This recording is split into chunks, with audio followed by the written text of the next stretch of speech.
اعوذ باللہ من الشیطان الرجیم، بسم اللہ الرحمن الرحیم۔ آج ہم بات کریں گے HPV ویکسین کی۔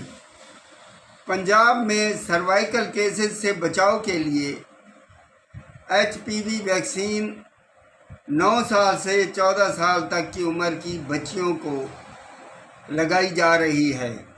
اس ویکسین پر یورپ، امریکہ، آسٹریلیا، سعودی عرب سے قطر تک 144 ممالک نے اعتماد کیا ہے۔ اب پاکستان میں بھی بچیوں کے کل کو محفوظ کرنے کے لیے یہ ویکسین لانچ کی گئی ہے۔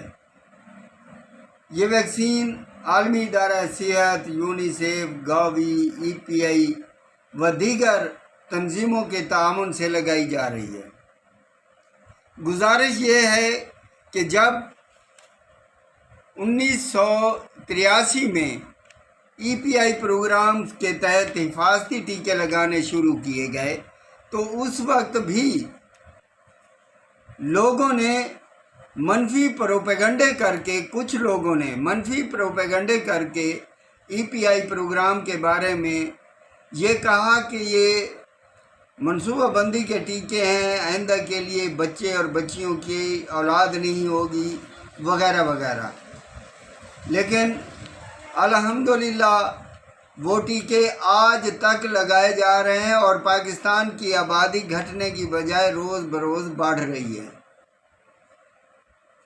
پھر کرونا آیا، کرونا ویکسین کے بارے میں بھی لوگوں نے اسی طرح منفی پروپیگنڈے کیے اور اس ویکسین کی کامیابی سے الحمدللہ اب ہم ماسک لگانے سے بچ گئے ہیں۔ اب HPV ویکسین کے بارے میں بھی وہی حسب سابق منفی پروپیگنڈا سننے میں آ رہا ہے، جبکہ امریکی ادارے FDO اور CDC نے لاکھوں لڑکیوں اور خواتین پر تحقیق کی ہے۔ HPV ویکسین اور بانجھپن کے درمیان کوئی بھی تعلق نہیں پایا گیا ہے۔ CDC کی ویب سائٹ پر واضح لکھا ہے کہ یہ ویکسین حمل ٹھہرنے یا فرٹیلیٹی پر کوئی اثر نہیں ڈالتی۔ ناظرین، یہ صرف HPV ویکسین لگانے کی مہم نہیں بلکہ یہ خواتین کے خاموش قاتل کے خلاف ایک جنگ ہے۔